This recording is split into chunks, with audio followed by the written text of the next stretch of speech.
Napakahalaga po itong mga talata na ating binasa. Hindi mahirap na maramdaman at mahinuhan kung papaanong si Apostol Pablo ay nakikipagdigma, siya po ay nakikipaggulo. Paul was in a battle for the hearts and the minds of the Colossian believers. Ipinakikipaglaban niya ang puso, ipinakikipaglaban niya ang isip ng mga mananampalataya sa Colosas. Meron kasing lumilitaw na movement. There was a growing movement within the church. Merong lumalago, merong lumilitaw, hindi lamang ng pagkakaisa ng pag-iisip, kundi ng damdamin at filosofiya na nagkukos, na gumagawa sa puso ng mga taga-Colosas ng paglayo ng kanilang pansin at pagpapahalaga mula sa ating Panginoong Hesukristo, patungo sa pagsunod sa mga salit-saling sabi ng tao, pagsunod sa mga resolusyon ng tao, human tradition, human resolutions, at sapagkat powerless, sapagkat walang kapangyarihan ang mga alituntunin ng tao, nagtatapos ito, nauuwi ito sa lalo pang pagkasadla sa pag-ibig sa laman. Merong lumalagong damdamin ng paghahangad ng mga bagay na sanlibutan. Merong deception na nagaganap sa loob ng simbahan. At ang problema, mga kapatid, ang problema dito sa iglesia sa Colosas ay hindi naman yung kanilang unawa ng ating Panginoong Hesukristo, ang Diyos na nagkatawang tao. They still believe that. Naniniwala pa rin sila, niyayakap pa rin nila, na ang ating Panginoong Hesukristo, ang Diyos na nagkatawang tao, na siya ang anak ng Diyos. Wala doon ang problema. Ang problema ay nasa usapin ng pagtitiwala, nasa usapin ng focus.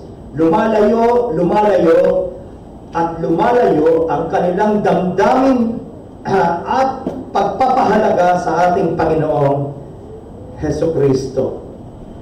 Doon mismo sa loob ng kanilang iglesia, doon mismo sa loob ng kanilang komunidad. Ang iba ay mga guro pa mismo sa loob ng iglesia ang nagtatangka na dayain ang pag-iisip ng mga taga-Colosas at nagtatangka na lumikha ng pagtitiwala sa mga maling bagay. Sumatotal, ang nagaganap po sa loob ng iglesia sa Colosas ay ang isang derechahang paglayo. There was a spiritual drift. Merong paglayo, pagtakas sa laranang espiritual sa puso at damdamin ng mga taga-Colosas. Nagsisimula yon sa pag-iisip, nagsisimula nilang tanungin at questionin ang mga patuturo na tinatanggap nila mula sa iglesia. Pagkatapos, mula sa pagbabago ng pag-iisip, pagtatanong, paghahamon doon sa mga turo na kanilang tinatanggap, nagbabago unti-unti yung kanilang damdamin. At mula sa pagbabago ng damdamin, nauuwi yun sa tahasan ng pagkilos ng lihis sa itinuturo ng banal na kasulatan. Nakukuha po ninyo, hindi naman ito magdamag na nangyayari. Unti-unting nagkakaroon ka ng pagtatanong sa isip mo. Unti-unting nag-aalinlangan ka sa veracity o di kaya naman ay sa pagiging absolute, sa pagiging lubos ng salita ng Diyos. Nagsisimulang buksan mo ang tainga mo sa bulong, nagsisimulang buksan mo ang tainga mo sa salita at opinyon ng ibang mga tao na nasa paligid mo na humahamon sa mga pinaniniwalaan mo tungkol sa Biblia at tungkol sa Diyos. At mula sa mga pagbabago ng pag-iisip na yon, unti-unti nagbabago na ang iyong damdamin, unti-unti nanlalamig na ang iyong puso sa pananalangin, unti-unti nagtatanong ka, ang Diyos ba ay talagang dumidinig sa panalangin? O di kaya naman, kung hindi ka maingat, maaaring mauwi ito sa pagtatanong sa puso mo, may umiiral ba talagang Diyos? And so therefore, kung walang umiiral na Diyos, o kaduda-duda ang pag-iral ng Diyos, hindi ba sayang lang ang mga oras na ginugugol ko sa paglapit at pagsamba sa non-existent na Diyos? At dahil sa unti-unting tila baga kapani-paniwala sa pag-iisip mo at sa damdamin mo, ang lahat ng nabubuong pilosopiyang ito, natatagpuan mo ang sarili mo na kumikilos at lumalakad papalayo sa Diyos.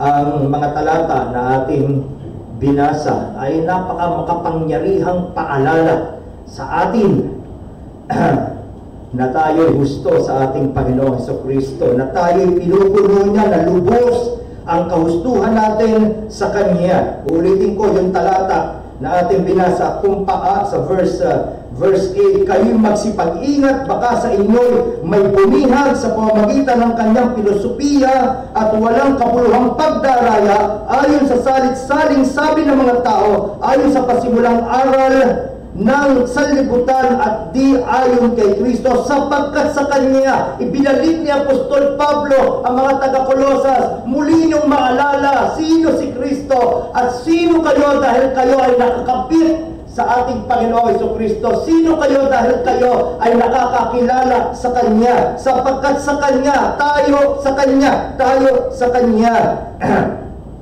ay gusto. Bakit? Sapagkat sa Kanya nananahan ng buong kapuspusan ng pagka-Diyos sa kahayagan ayon sa laman. Sa Kanya kayo napupuspos na siyang pangulo ng lahat ng pamunuan at kapangyarihan. Classic yung paraan ng pagsagot ni Apostol Pablo sa problema ng mga taga-Kolosas. Nagbibigay siya una sa lahat ng babala at pagkatapos nagbibigay siya ng solusyon. Nagbababala siya sa talatang 8, ibinigay niya ang solusyon upang matakasan natin ang panganib na ibinababala niya sa talatang 8, ibinigay niya yon sa mga talatang 9 at 10. Simple po ang solusyon sa espiritual na paglayo, sa espiritual na pagtakas, sa espiritual na panlalamig sa ating Panginoong Hesukristo at sa ating pananampalataya. Kailangan nating ibaling muli ang ating mata pabalik sa ating Panginoong Hesukristo. At yun ang tatangkain natin gawin sa ating pag-aaral ngayong umaga. Una sa lahat, gusto kong pansinin ninyo na nagsimula si Apostol Pablo sa isang babala. Sabi niya sa talatang 8, kayo'y magsipag-ingat. Ito'y isang seryosong babala. Bakit? Sapagkat kung iyong uunawain at iyong lilimiin ang iba pang mga talata sa banal na kasulatan, kung ang ating paglayo sa ating Panginoon sa Kristo ay hindi mo mapigil at nagpapatuloy at nagpapatuloy, mga kapatid, seryoso ang tagubilin sa atin na maaaring mauwi ka. Maaaring mauwi ka sa lubos na pagkalubog sa kasalanan, gaya ng sinasabi ng Hebreo Kabanatang 3, na magpapatunay at magpapakita ng totoo nating kalagayan. For the longest time, sa mahabang panahon, ay maaaring kasama ka sa lahat ng ating mga pagsasama-sama. Bahagi ka ng lahat ng ating mga gawain.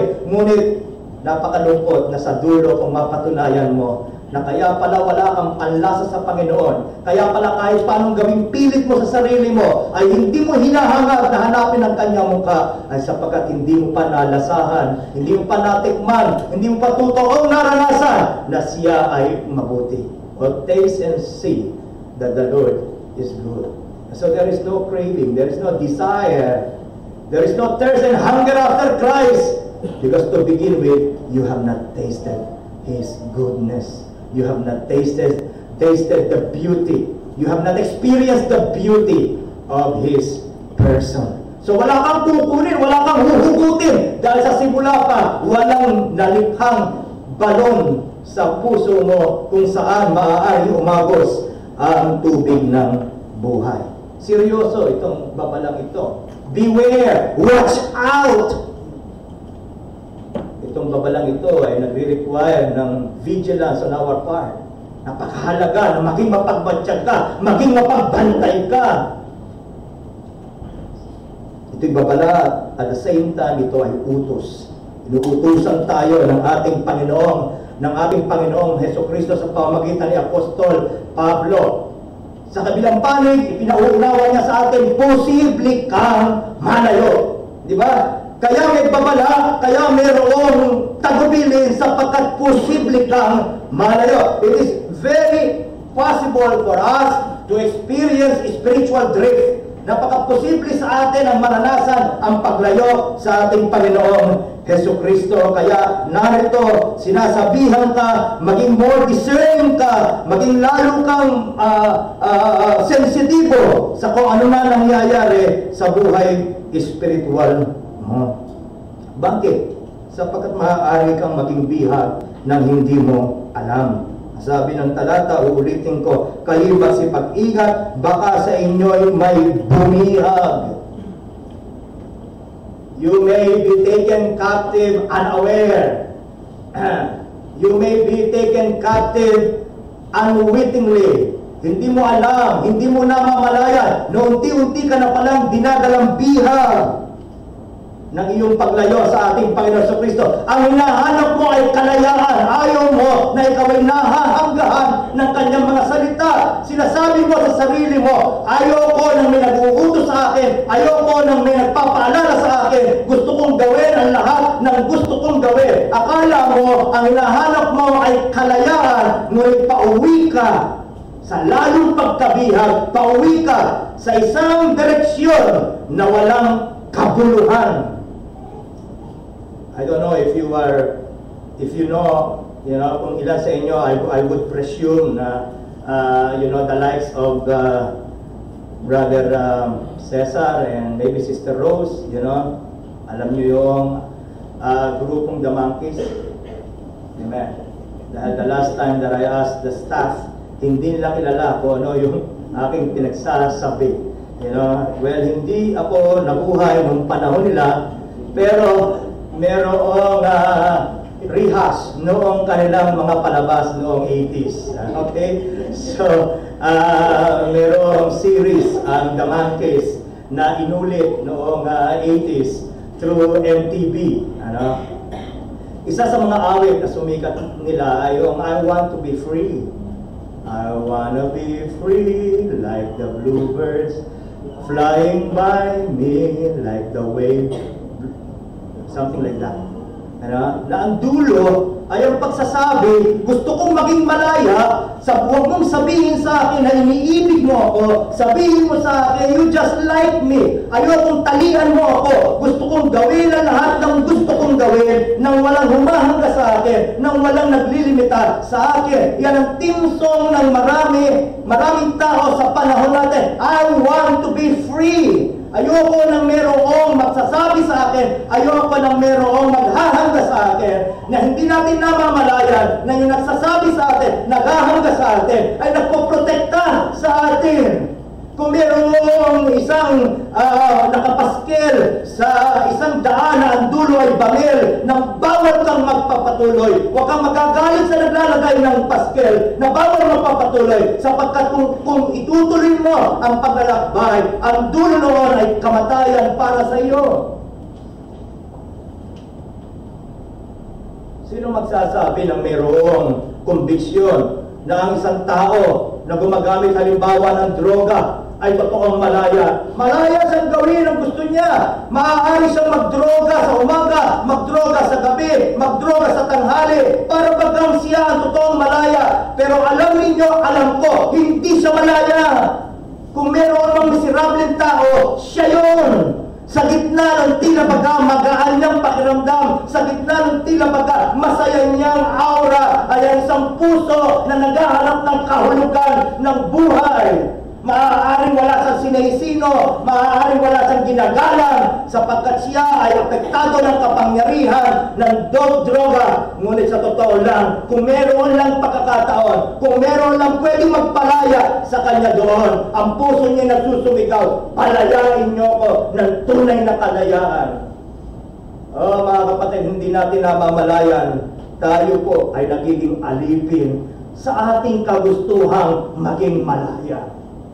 Ang totoong kalayaan matatagpuan mo lang sa ating Panginoong Hesukristo. Hindi nagbabago ang salita ng Biblia. You know, if the Son of God sets you free, you shall be free indeed. Tunay na ang Panginoong Hesukristo lamang ang maaaring magdala ng tunay na kalayaan sa atin. Ang tanong, ilan sa atin ang nakaalam? Ilan sa atin ang nakauunawa? Lalo na kung mananampalataya ka, ikaw ang totoong malaya. Naintindihan mo at pinauunawa sa iyo ang totoong kahulugan ng buhay. Bakit ka nagbabalik sa mga bagay na dating bumibihag sa iyo?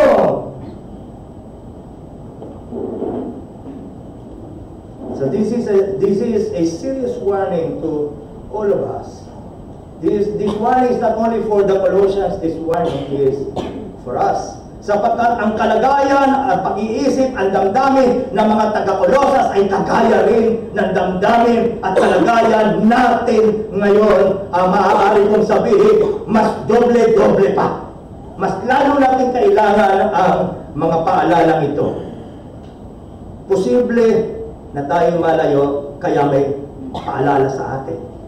Ano ang ginagamit ng kaaway upang tayo ay ilayo sa Kanya? Ano ang kasangkapan niya na ginagamit upang tayo malayo sa ating Panginoon? Balikan natin yung ating talata. Muli sa talatang 8. Kayo'y magsipag-ingat, baka sa inyo ay may bumihag sa pamamagitan ng pilosopiya at walang kabuluhang pagdaraya. Yun yung dalawang kasangkapan na ginagamit upang tayo ay ilayo kung saan hindi makabubuti para sa atin, ikapapahamak natin. Who cares about philosophy? Maaaring sasabihin natin, masyado ng malalim yung ating pinag-uusapan. Ano ho ba yung philosophy na yan? Wala na akong pakialam yan, pero sa totoo lang mga kapatid, kung paano ka nag-iisip, kung ano ginagawa mo, kung ano nagmumotiva sa iyo, lahat ng yan ay nagmumula, nag-uugat sa mga pilosopiyang pinaniniwalaan mo at tinatayuan mo. Walang taong walang pilosopiya. Lahat tayo may pinaniniwalaan, lahat tayo may tinatayuan, at kung ano man yung pinaniniwalaan mo, yun ang gumagabay sa iyo, yun yung nagdidikta ng iisipin mo, ng gagawin mo, ng dadamdamin mo, at lahat-lahat na. Sa simpleng definition, ganito ang ibinigay ng Oxford English Dictionary. Sa salitang philosophy, Oxford English Dictionary defined philosophy as the study of the fundamental nature of knowledge, reality, and existence. Mas magaang unawain yung pangalawa niyang definition. It is a theory or attitude held by a person that acts as a guiding principle for behavior. As a guiding principle for behavior. Kagaya na sinabi ko kanina, ano man yung mga prinsipyong pinaniniwalaan mo, yun ang nagdidikta sa pag-iisip mo, yun ang nagdidikta sa nararamdaman mo, at yun ang nagdidikta sa mga ginagawa mo. Walang taong basta gumagawa lang ng isang bagay ng walang dahilan. Lahat ng ginagawa natin, lahat ng pagpapasya natin, nagmumula sa pilosopiyang pinaniniwalaan natin. Magbibigay ako ng ilang halimbawa ng pilosopiyang maaari hindi natin alam na pinaniniwalaan natin, ngunit pinaniniwalaan pala natin. Mga pilosopiyang lihis at kalaban ng banal na kasulatan, ngunit tayo walang malay na ang ating pinaniniwalaan pala ay lihis at laban na sa banal na kasulatan. wala tayong panahon upang formal na pag-aralan ito maliban sa kaibigyan ng sa simpleng-simpleng pamaraan ng mga kahulugan ito. Halimbawa, isa sa mga filosofiya na naghahari ngayon sa paligid natin, napapanood mo sa telebisyon, naririnig mo sa radyo, napapanood mo sa sine, filosofiya ng maraming direktor ng sine, ng pelikula. Ito ang panganib, mga kapatid. Ang panganib natin, ang nasa likod ng mga istasyon ng telebisyon, istasyon ng radyo, ang nasa likod ng mga gumagawa, sa pangkalahatan, maaaring hindi bawat isa, ngunit sa pangkalahatan, generally speaking, ay mga tao na walang takot sa Diyos, mga tao na hindi naniniwala sa Diyos, o di kaya na may nag-aalinlangan sa otoridad ng Diyos. And so therefore, lahat ng gagawin nila, sumulat man sila ng aklat, magsalita man sila sa telebisyon, magbigay man sila ng opinyon sa radyo, lahat ito nanggagaling sa isang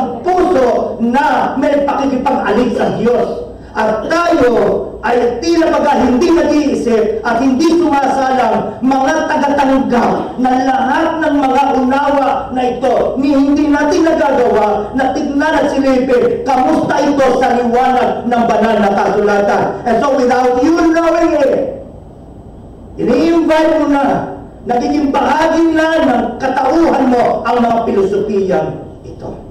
Mapanganib para sa iyo, mapanganib para sa atin. Seryoso ang pabala na sinasabi sa atin because, it is very possible that we would not, in the end, enter into His rest. Kagaya ng warning sa atin ng Hebrews na aklat ng Hebreo. Halimbawa, nihilism. Sa simpleng paraan ng pagtitipina, ang ibig sabihin nito, nihilism is the rejection of all moral and religious principles. Often the belief that life is meaningless. Hindi na ito bago sapagkat sa aklat ng Ecclesiastes, maliwanag na ito yung diwa na nag-ahari, na nilalabanan na nagsumulat ng Ecclesiastes na si Solomon. Vanity of vanities, all things are vanities. Walang kabuluhan, pointless, walang pinatutunguhan ang lahat ng bagay. At dahil naniniwala ka na walang pinatutunguhan ang lahat ng mga bagay, yung tiwala yon, kung maghari at manaig sa puso ng isang tao, maaari siyang mauwi maging sa pagpapatiwakal. Wala na akong dahilan para gumising sa umaga. Ito na ang kahulugan ng buhay sa akin. O di kaya na may walang kahulugan ang buhay para sa akin. Ako ay isang tao na binubuo lamang ng mga atomo at molecules, and that's it. Dahil walang kahulugan ang buhay, ako'y kakain, ako'y iinom, ako'y magsasaya. Pagkatapos nito, ako'y mamamatay. Mga kapatid, ito ba ay diwa na nakikita mo sa iyong puso? Sasabihin ng iba, hindi, may kahulugan ng buhay ko. Ang kahulugan ng buhay ko ay ang mga anak ko. Gumigising ako ng umaga para sa mga anak ko. Gumigising ako sa umaga para sa asawa ko. Gumigising ako sa umaga para sa karir ko. At lahat-lahat na nagpipili tayong humalap ng kahulugan ng ating buhay na hiwalay sa ating Panginoong Hesukristo. Well, I have a bad news for you. Lahat ng bagay na pinaglalagakan mo at pinagbuhugutan mo ng kahulugan ng buhay na makikita mo sa ilalim ng araw will evaporate. Lahat ng ito'y malulusaw. Magtatapos yan pagka nalaman mong may tanim na ang iyong buhay. Hindi mo na alam kung bakit nagigising sa umaga dahil nalugi ka sa trabaho mo at sa negosyo mo. Kung ang kahulugan ng buhay mo ay ang anak mo, pagka nagrebelde ang anak mo, hindi mo na alam kung saan mo hahagilgapin ang kabuluhan ng buhay. Mag-ingat tayo mga kapatid. Totoo-totoo ang filosofiyang ito, mapanganib ang filosofiyang ito. January 8, 1956, 60 years ago, noong Biyernes,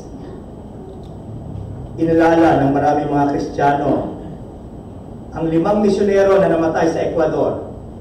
Kilalang kilala ng mga GCA students sapagkat pinabasa nila ang True Gates of Splendor, buhay ng 5 mga misyonero nasa gitna ng kanilang kabataan, marunong, may aral, nagpasya na ialay ng buo ang kanilang buhay upang abutin ang mga mangmang walang aral, liblib na mga tribo sa Ecuador, ang mga Auca Indians. Ang naging resulta, sila'y pinagpapatay. Bago namatay, ang 5 ito, isa sa kanila ay nagsulat. Ang pangalan niya ay Nate Singh. Ganito ang kanyang sinabi. People who do not know the Lord ask why in the world we waste our lives as missionaries. They forget that they too are expending their lives. And when the bubble has burst, they will have nothing of eternal significance to show for the years that they have wasted. Oh, mga kapatid, lahat tayo, bawat araw na lumilipas, nababawasan ka ng taon, ng dahon sa iyong buhay. Hindi lamang yung mga nagtalaga ng sarili nila sa Panginoon. Hindi lamang yung mga nagpasya na ang buhay ko ay ang Panginoon. Kundi bawat isa na tao sa mundo. Ang iba ay inuubos ang buhay nila sa negosyo. Ang iba ay ginugugol ang buhay nila sa pag-aaral. At marami pang iba. Ang iba yung uubos ng buhay nila sa pagpunta sa iba't ibang mga lugar. Ang lahat ng ito sa unang tanaw hindi masama. Ngunit kung ang buhay mo ay nabibigyan ng kahulugan sa pamamagitan ng mga ito, lahat tayo, unti-unti, nauubos ang mitya ng ating buhay. Ang tanong na lang sa buhay, sino kaya sa kaluluhan ang merong buhay na merong walang hanggang kahalagahan? Tinatanong ko ang bawat isa at mahalagang tanongin mo rin ang iyong mga sarili. Kung pagkatapos na nabili mo ang lahat ng gusto mong bilhin, ano kaya ang walang hanggang kahalagahan nito sa liwanag ng pagiging ikaw ay mananampalataya at tagasunod ng ating Panginoon Jesucristo? Oh my! Jim Elliot, another one of the 5, more popular. This statement is more popular, more known to many of us. It was he who said, "He is no fool who gives what he cannot keep to gain what he cannot lose." Hindi mangmang ang isang tao na binibitawan ang hindi niya naman kayang mapasa kanya ng walang hanggan upang makuha niya at mapasa kanya ang hindi maaaring alisin ng sino man sa kanya.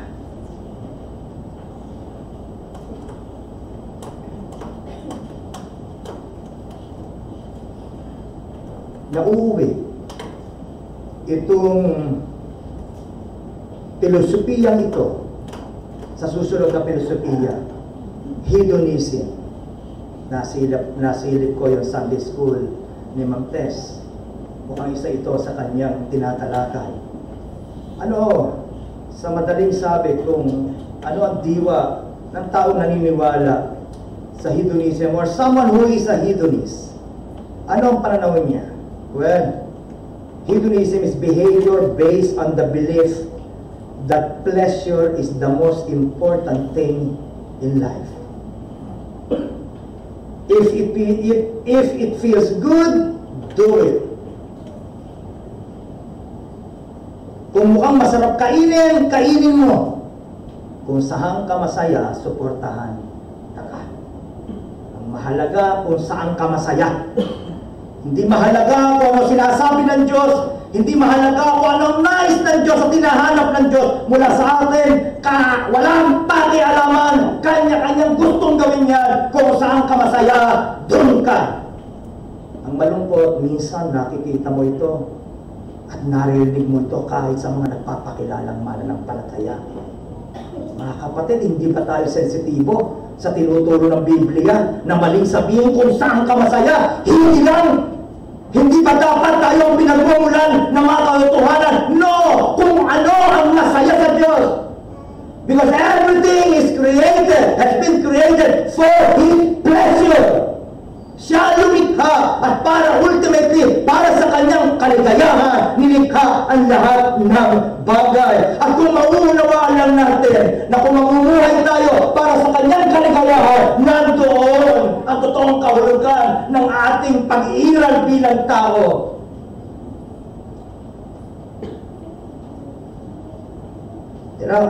Parang may paradox doon eh. For example, ang Diyos natin ang author ng kaligayahan eh. Hindi naman si Satanas eh. God is the author of pleasure. Siya naglagay sa ating dila ng panlasa para hindi kumakain ka lang. Imagine mo, Sister Sel, kung kahit ano, gaano kakulay yung pagkain na sa harapan mo, pero kahit ano kainan mo, iisa lang ang lasa. Eh hindi ka magtatagal sa lamesa. Pare-parehas lang ang lasa. Lasang cardboard, halimbawa. Binigyan tayo ng Diyos ng dila. Sa Diyos galing yun dahil siya lumikha sa atin. Yung panlasa galing sa Diyos. At isa na ako sa unang magpapasalamat. Salamat sa Diyos. Sa masarap ng panlasa. Oh boy, I love to eat. You know, ang sarap-sarap kumain. Kung meron mang pinakamatagal na lugar kung saan kami nagsasama-sama bilang pamilya, sa harap ng lamesa. Doon namin ginagawa ang lahat ng bagay. Doon kami nagkukwentuhan, doon kami nagtuturuan ng mga lesson, doon kami nagpapagalitan, doon kami nag-aaway, doon kami kumakanta, doon kami tumatawa sa lamesa. Masarap kumain. Salamat sapagkat ang Diyos ay nagbigay sa atin ng pleasure sa ating pagkain. Si Satanas ang perverter of pleasure. Si Satanas ang sumira nung dapat sa amin magandang bagay. Nagpapasalamat tayo sa Diyos sa pagkain. Ngunit ano nangyari? Yung masamang diwa pumasok sa atin. Tayo nagpapaka na ang pagkain nagiging Panginoon sa atin. See? We call that gluttony, di ba? Nasira yung dapat sana'y magandang bagay. Kung nabubuhay ka lang para sa pagkain, oh kapatid, sa lahat ng tao tayo ang pinakamiserable sapagkat maaaring dumating yung araw na sa harapan mo lahat ng pagkain, ngunit wala kang matagpuang panlasa sa dila mo. Ano na ang mangyayari sa iyo? Sex is God's gift to us. There is pleasure. Within the bounds of marriage, sex is beautiful. But then again, we have perverted it. And so enter adultery, fornication, at marami pang mga iba. Sinira natin ang sana'y magandang bagay na ibinigay ng Diyos sa atin.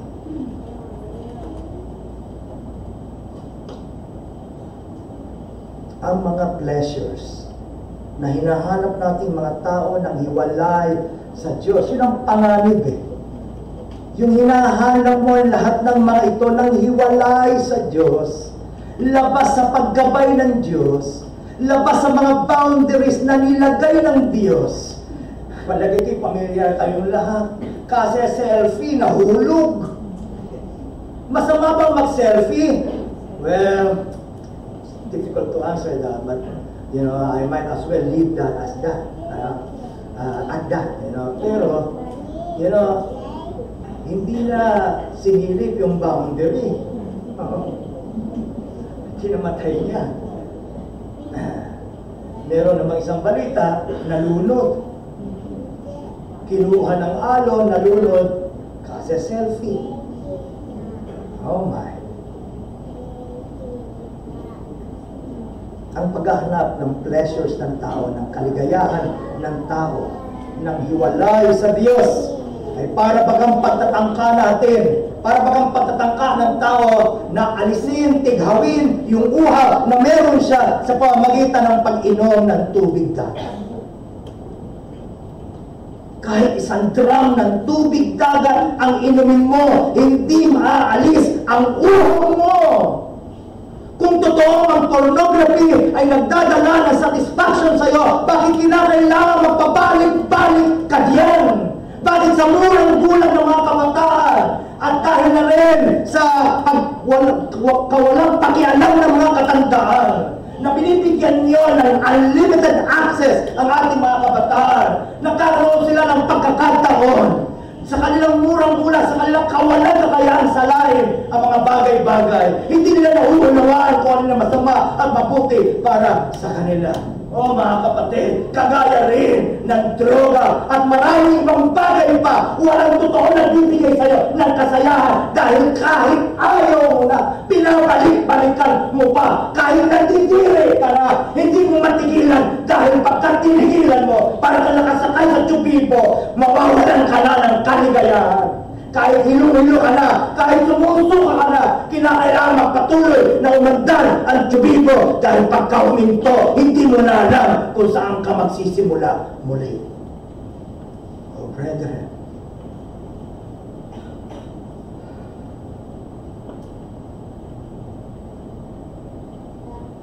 kahit bulok na, totoo pa rin ang sinasabi ng Rolling Stone, I can get no satisfaction.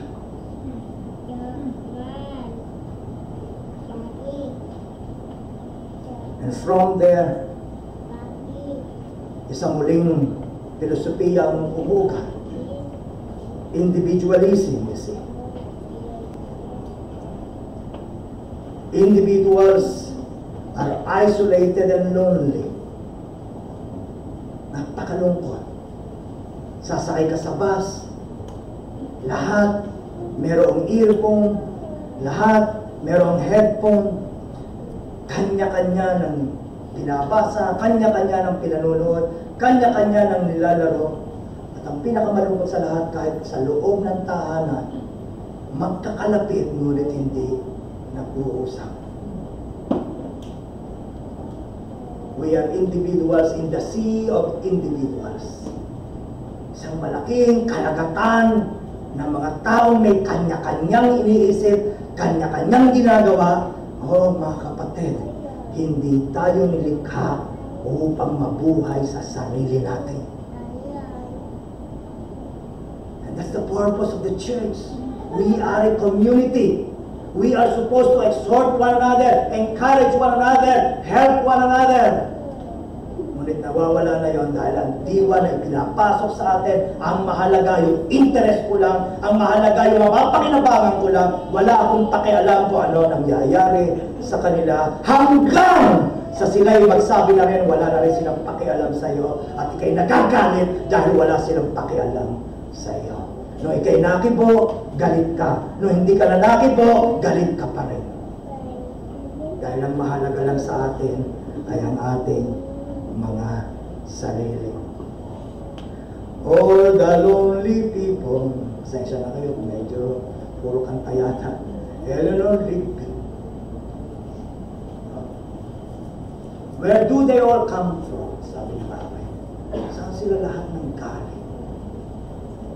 Blanco ang mukha. Parang may kahulugan dahil may ginagawa.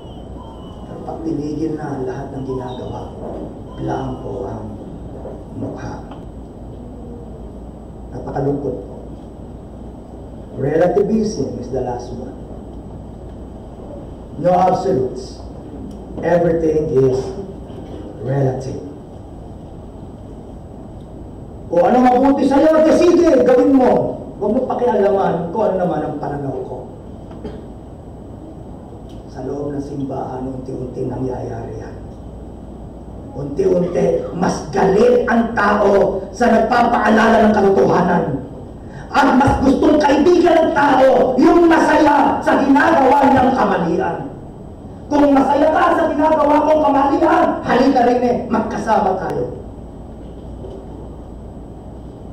Oo, mga kapatid, magkakasama-sama tayong mahuhulog sa bangin ng kapahamakan kung hindi tayo magiging sensitibo sa paalala sa atin ng ating Panginoong Hesukristo sa pamamagitan ni Apostol Pablo.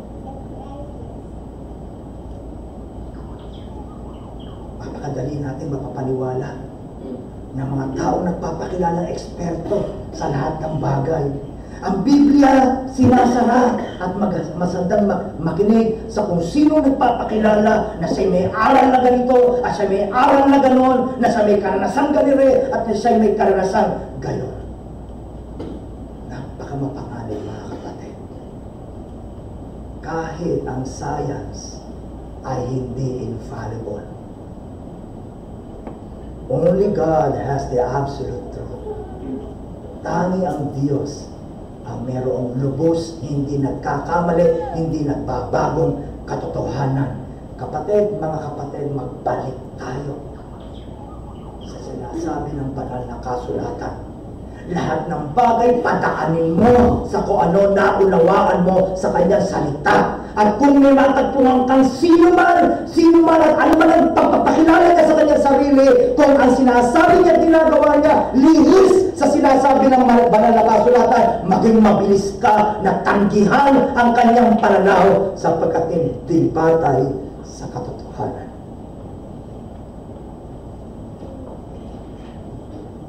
No wonder, hindi nakapagtataka na ang tawag ng banal na kasulatan sa mga pilosopiya ito ay hungkag at walang laman. Let's go back to Colossians chapter 2 and the verses 8.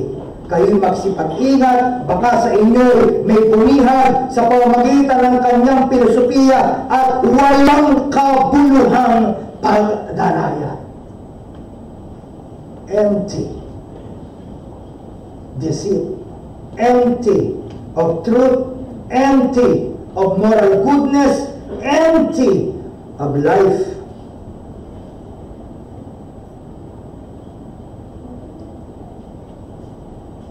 Tinatangka ng mga pag-iisip na ito na dayain tayo, i-mislead tayo, ilayo tayo sa katotohanan. Sa Efeso Kabanata 5, parehong salita ang ginamit. Tingnan ninyo kung anong dulo ng lahat ng mga ito. Ephesians chapter 5, verses 5 to 7. Sapagkat talastas ninyong lubos na sino mang mapakiapid o mahalay o masakim na isang mapagsamba sa mga Diyos-Diyosan, walang anumang mamanahin sa kaharian ni Kristo at ng Diyos. Huwag kayong huwag kayong padaya.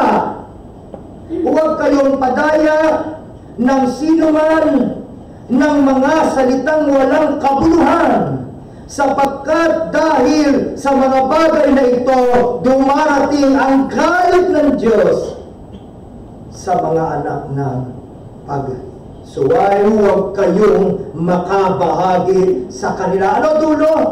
Kapahamakan. Sila'y mga anak ng pagsuway. Sila'y mga anak ng kapahamakan.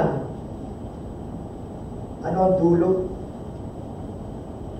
ng pagsunod sa walang kabuluhan, walang laman, walang tinatayuang pandaraya? Ang dulo nito ay kapahamakan. Oo, mga kapatid, akala mo may nararating ka, ngunit para kang isang daga na nakasakay sa ruleta. Spin wheel, yun, something like that. Tumatakbo ka, ngunit wala ka talagang nararating. Isang araw, makakaramdam ka ng pagkapagod at sasabihin mo, sana ko naparoon. Napakalayo ko na. Napakalayo ko na. Suntok sa hangin ng isang buhay na ginugugol sa ibang bagay ng hiwalay sa pagkakaugat nito sa ating Panginoong Hesukristo. Hungkag, walang laman, atin itong i-contrast sa kung ano ang tinanggap mo sa ating Panginoong Hesukristo. Hindi pandaraya, hindi paninilang, kundi salita ng katotohanan. Balikan natin yung Kolosas. Kabanatang 1, ang talata ay 5. Ganito ang paalala sa atin, dahil sa pag-asa na natataan para sa inyo sa langit na nang una inyong narinig sa salita ng katotohanan, hindi pandaraya. Ang dala ng ibang filosofiya na matatagpuan mo sa sanlibutan, pawang pandaraya. Ang dala ng Ebanghelyo, salita ng ating Panginoon Kristo, ay pawang katotohanan. Sabi ng Kabanatang 2, ang talata ay 3, na siyang kinatutugpuan ng lahat ng mga kayamanan ng karunungan at kaalaman. Let me give you another example. Sa psychology, for example. Sa psychology, walang spiritual dimension. Sa psikolohiya, human psychology, ang tao binubuo ng physical material. Walang kaluluwa ang tao sa pananaw ng isang psychologist. Ang tanging meron ng tao ay ang utak niya. Yung utak niya ang nakakaramdam, yung utak niya ang nagpapasya, yung utak niya ang nakakakita at makakadamdam. And so therefore, yung utak niya, ang tao ay kumikilos, nagpapasya, bunso ng mga chemical balances and imbalances sa kanya. Nakakapagin, malayo pa yan sa turo ng Biblia. Sa Biblia, merong inner man. Sa Biblia, merong kaluluwa. Ang damdamin mo, ang pagpapasya mo, nanggagaling sa kaluluwa, hindi produkto lang ng utak mo. Imagine nyo, kung lahat ng ginagawa natin ay bunsod lang na nangyayari sa utak natin, hindi bunsod ng iniisip at nararamdaman ng ating kaluluwa, walang taong may kasalanan. Lahat ng tao pwedeng magdahilan, kaya ko nagawa ang aking nagawa dahil nagkaloko-loko ang pagkilos ng mga chemical sa katawan ko. Sa Biblia, lahat tayo ay accountable sa Diyos. Salain natin, mga kapatid, ang tinatanggap nating mga karunungan mula sa sanlibutan. Hindi masama ang karunungan nanggagaling sa sanlibutan, lahat ng karunungan nanggagaling sa Diyos. Ngunit may mga karunungan nilipot at sinira, nagiging kalaban ng karunungan tinatanggap natin mula sa Diyos. Let us be more sensitive, brethren.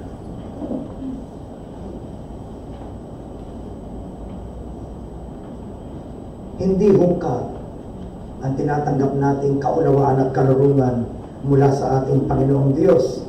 Ganito siya inilarawan sa aklat ng Kolosas, sa chapter 1, verse 27. Na sa kanila'y minagaling ng Diyos na ipakilala kung ano ang kayamanan ng kaluwalhatian ng hiwagang ito sa gitna ng mga hintil, na ito'y si Kristo na nasa inyo, na pag-asa ninyo sa kaluwalhatian. Hungkag ba? Wala bang laman ang pakilala ng Biblia? Ang karunungan, ang kaunawaang tinatanggap natin mula sa kanyang mga salita ay kayamanan. Masaganang kayamanan, kaya masaganang pagpapasalamat ang dapat natin ibalik sa ating Panginoong Diyos. Posible na ikaw ay madaya. Posible na ikaw ay lumayo sa Diyos dahil may kasangkapan ng kaaway upang ilayo ka. Filosofiya na pawang hungkag at patay sa pandaraya. Saan nanggagaling ang lahat ng ito? Sabi ng talata, tutuloy lang natin ang basa. sa talatang 8, kayo'y magsipag-ingat, baka sa inyo'y may bumihag sa pamamagitan ng kanyang filosofiya, walang kabuluhang pagdaraya, ayon sa salit-salit sabi ng mga tao, ayon sa mga pasimulang aral ng salibutan, di ayon kay Kristo. Saan galing? Galing sa karunungan ng tao. Kapag ka nagsasalita ka, at ang mahalaga ng opinyon sa iyo ay ang opinyon ng taong nagpapakilala, alam niya ang kanya sinasabi, then we have a problem. Because our ultimate authority is God and not man. Amen? Do you still agree? Oh, I hope you do. Ang ating ultimate authority ay ang kanyang mga salita. Tao lang ang mga ito. Siya ay Diyos. Kung ang kanya sinasabi, lihis sa sinasabi ng Diyos, maging mabilis tayong sabihin, ayaw ko sa iyo, ayaw ko sa sinasabi mo, sapagkat ako ay bound sa aking Panginoon. Siya si Hesus Kristo. Hindi pa siya nagkamali kailanman. Naglagak ng tiwala sa kanya si Moses, si Jose, at ang hindi mabilang ng mga mananampalataya sa mahabang kasaysayan ng mga Kristiyano, wala ni isa sa kanila ang napahama dahil nagtiwala sila sa salita ng kanilang Panginoon. Marami na akong nakita na mga taong nagtiwala sa halos kahit ano na lang bagay ng hiwalay sa Diyos na nauwi sa isang miserableng kalagayan.